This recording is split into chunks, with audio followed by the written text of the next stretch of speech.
Well, it's time for yet another story about somebody I used to know, a friend, Vietnam veteran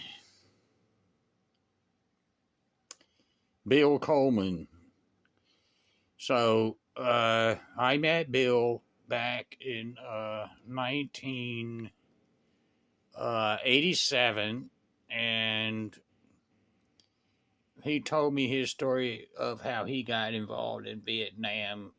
He said he was on the beach. This was a beach. Now, ain't no sense in saying where it was, because there's a lot of places that could be beaches. It was 1969, and he was on the phone with his father. Back then. You have to use a payphone. I guess he had a landline. Maybe he lived somewhere. He's very young. His father, he claimed that his father was a millionaire, which was a lot of money back in those days. There weren't that many millionaires. Uh, his father told him, "You ought to sign up, just go enlist," and said he had a guitar he would play, uh, Les Paul, acoustic Les Paul. It would have been very valuable. And said he let somebody else play it, and then he went off to, I don't know where he went to go, find some pot or what he was where he was going, but that person walked off with his $1,200 Gibson. But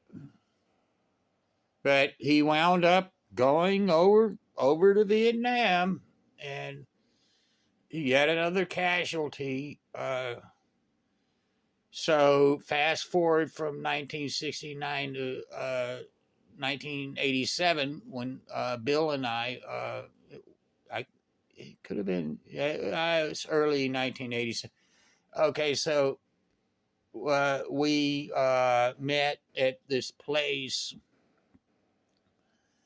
and he invited me and a whole bunch of other people over to his house to have a party. And I had an acoustic, certainly nothing as grandiose as a Les Paul, but it was, it's a good enough instrument, and was impressed with the music I was playing enough to let me stay there. And knew that was salvation for Bill to work on music, and he played the flute as well. And we play stuff along the lines of CSNN and that type of music. And he had a housemate that stayed in his house, Richard Van Horn, who also played flute for some strange reason. Two flute players. Now, I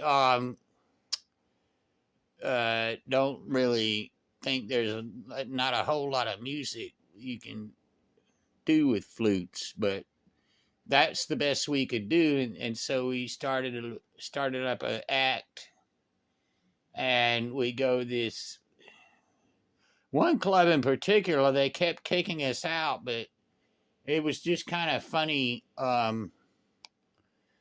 So one time along the beach, Bill found a whole nother group of people, invited them over to the house, and there's a really beautiful blonde girl, and she's very young, and then the older girl was a brunette, and it's weird because the blonde liked me, but I liked the brunette, so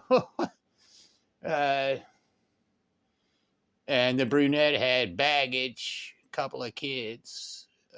So that's a story within itself of how I never. It's funny, I don't remember a lot of people I used to know. I don't remember the last names, and I wanna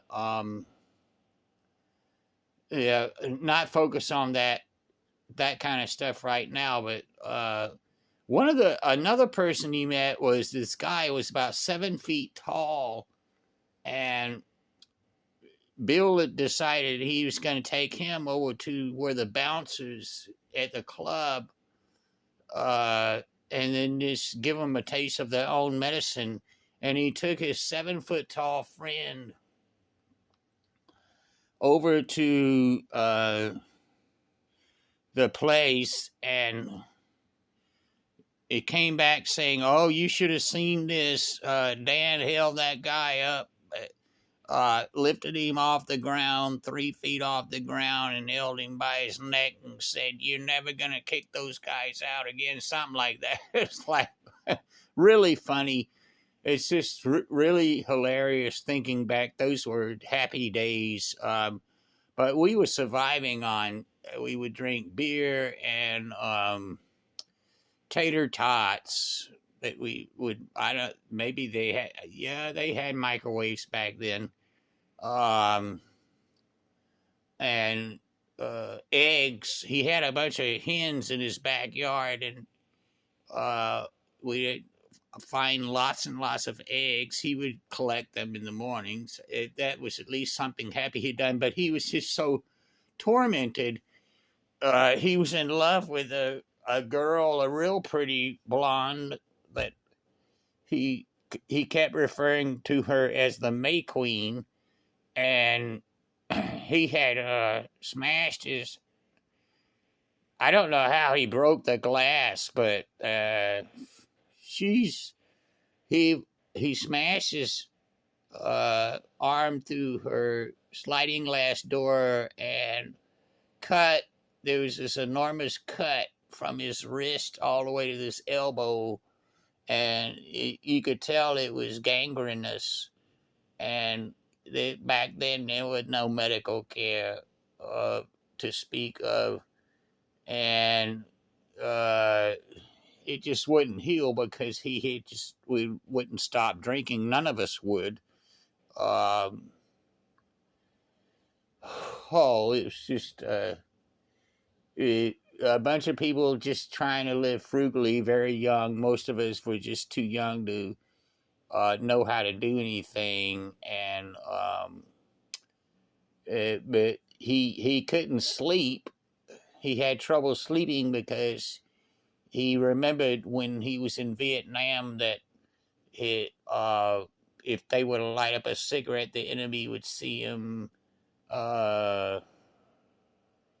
and he just got used to being afraid to fall asleep, because he was afraid that if he fell asleep, he would be killed. So he's constantly trying to stay awake. Once again, this was before people started naming a disease called post-traumatic stress disorder, PTSD.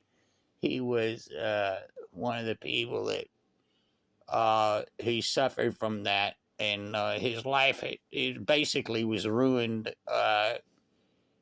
They had cut off the electricity, or if not the electricity, the gas or some other source, and he was just going downhill. And I eventually left because he had become violent, and it wasn't any fun anymore. And I truly regret. What I most regret was that was a really good girl.